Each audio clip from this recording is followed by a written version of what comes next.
Today we're going to make a pinch pot monster. These are really fun to make with elementary school students. I typically do them with 3rd grade.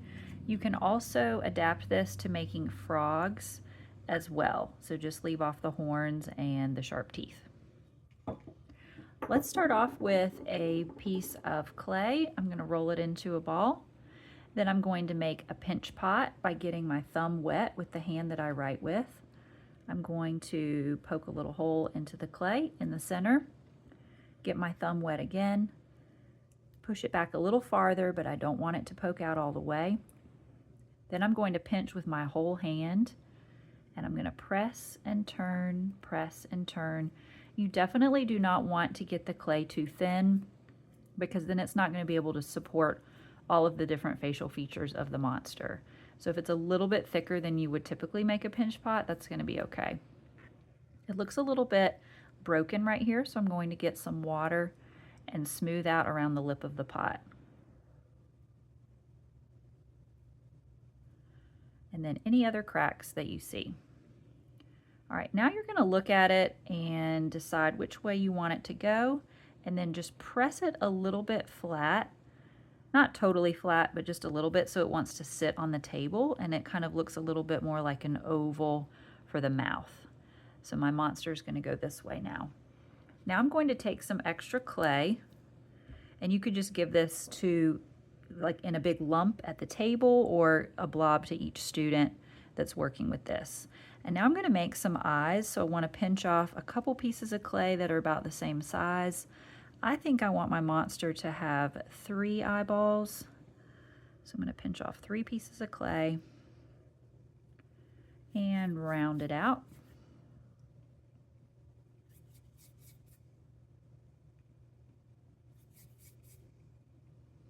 Then I need to score these on. I like to use the bamboo skewer with the pointy end, and I'm going to scratch to attach. Everywhere that my clay is going to stick to the other piece of clay, I need to go ahead and do sort of like a tic-tac-toe on it. So it looks very scratchy, like a cat's claws have gotten into it.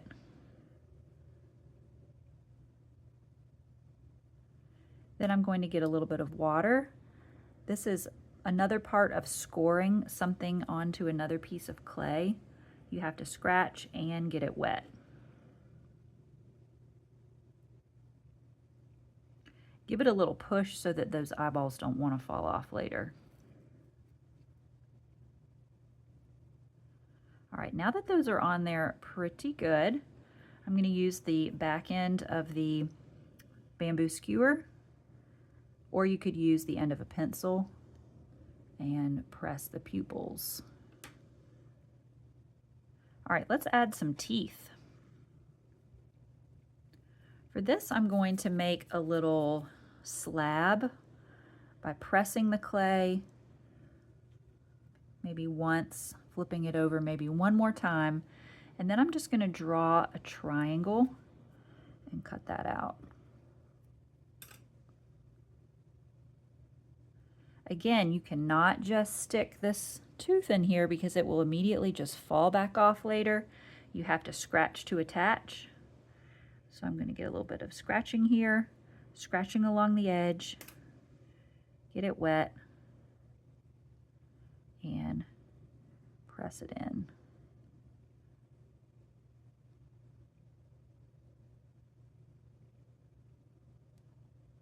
You can kind of pull it a little bit if it's not very sharp anymore. All right, so you can add as many teeth as you want. I think I'm going to add one more tooth.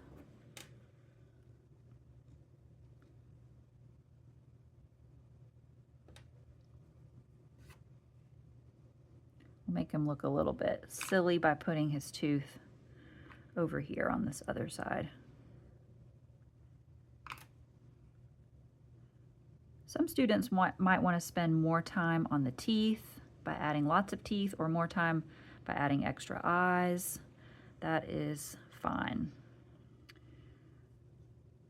All right, also we're going to add some horns at the top.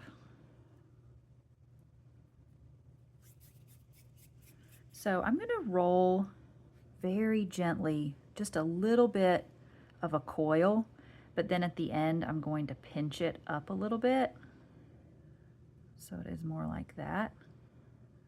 We want it thicker at one end and not too skinny at the other end, or it may break. And of course, we're going to scratch to attach. Tic-tac-toe and tic-tac-toe. Get it a little bit wet and press it on. For the horn, I definitely recommend using the edge of your bamboo skewer and kind of smoothing it into the body, because it might want to come off later. And you can smooth that out a little bit more. After that, I would get a pencil or the end of your bamboo skewer and add a little bit of dots. These could represent just spots on the monster, or warts or freckles or something like that.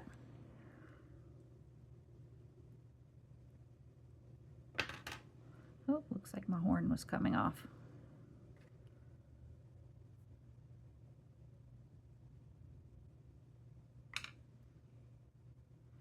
All right, and then lastly, of course, write your name on the bottom, and if you're in school, in art class, write your class code or teacher's name.